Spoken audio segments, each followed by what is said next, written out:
విలాసం ఇతిహాసం ఆ వ్యాసుడు ప్రవచించంగా ఖడ్డం గణపతిదై కురుచరితము విరచించంగా యజుస్సామరు అథర్వ శాఖలుగా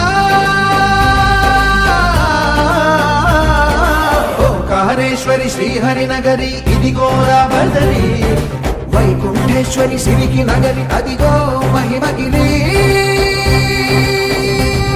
ఈ కొండపై పాదండగా ఆ విష్ణు పాదమే వెలసింది వేదాలనే విభజించిన శ్రీ వ్యాసపీఠమై విరిసింది కనకనంద జలదండి